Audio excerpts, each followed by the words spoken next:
You guys seem to enjoy my last storytime video, so we're going to be making this an entire series.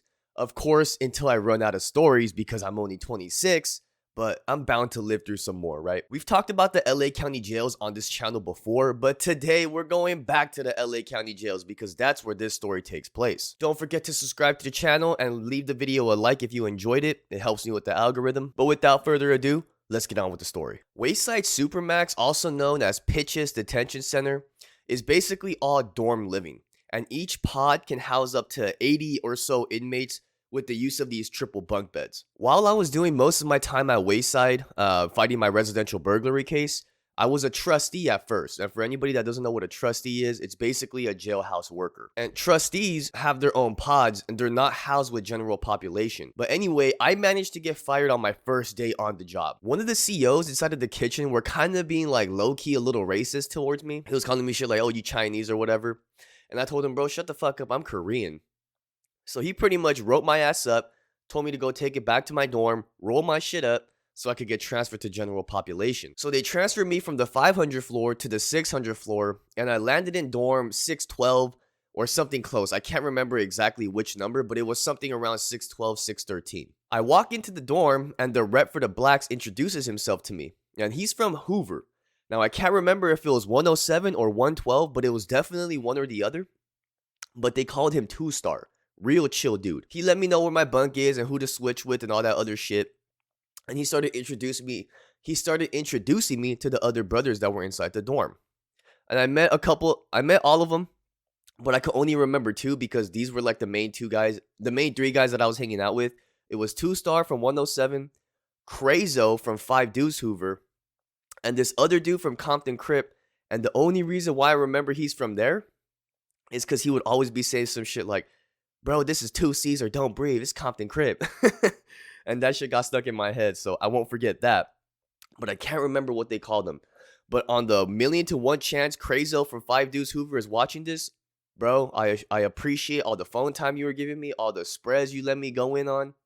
You a real one. But anyway, after being in the dorm for a little bit, we get some new transfers that come inside of the dorm. Now, some of these new transfers, they walk in, and I can tell I was already going to have problems with this little short dude because he had like a mouth on him, a mouthpiece like Chihuahua syndrome or something.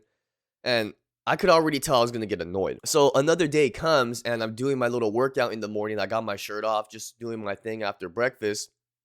And I overhear him say something along the lines of, oh, Asian boy think he's swole over there, but I'd still whoop him. And of course, everybody being in there, Crazo and 2-star, they just want to stir some shit up because people are bored. They're trying to see a little fade. It's jail. You already know how it is. And I already knew at this point, if I turn down this fade, I'm pretty much going to get marked out. So I told him, bro, we could run the fade and see what happens. So 2-star agrees. He goes to the Southside rep, lets them know what we're going to do. And they pretty much organize something to go down after dinner. So after dinner goes down, everybody turns in their trays, and the Southsiders kind of group up in front of the bars to kind of block off the vision. And we took our little situation underneath the stairs. Now, if anybody's done time at Wayside, you will know that there's 2 tiers, and it's connected with these staircases. And a lot of the times when you're running a fade or any type of DP, really, you go behind these stairs, and it's kind of like a block from vision.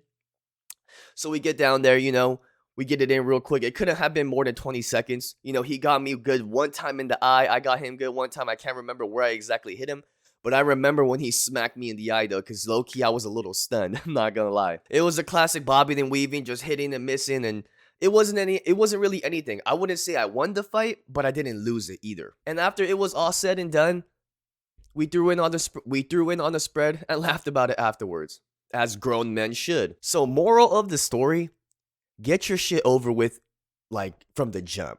I'm not saying that nobody's going to press you after you catch that first fade, but your chances of getting pressed or marked out are exponentially lower if you just catch that first fade. Stand up for yourself. Whether you win, whether you lose, whether it's a draw, it does not matter. They're going to respect the fact that you decided to get in there and handled your business like a grown man. And shit, if anybody wants to call cap on this story, hit up Milk74, tell him to try to get in touch with Crazo from 5 Deuce.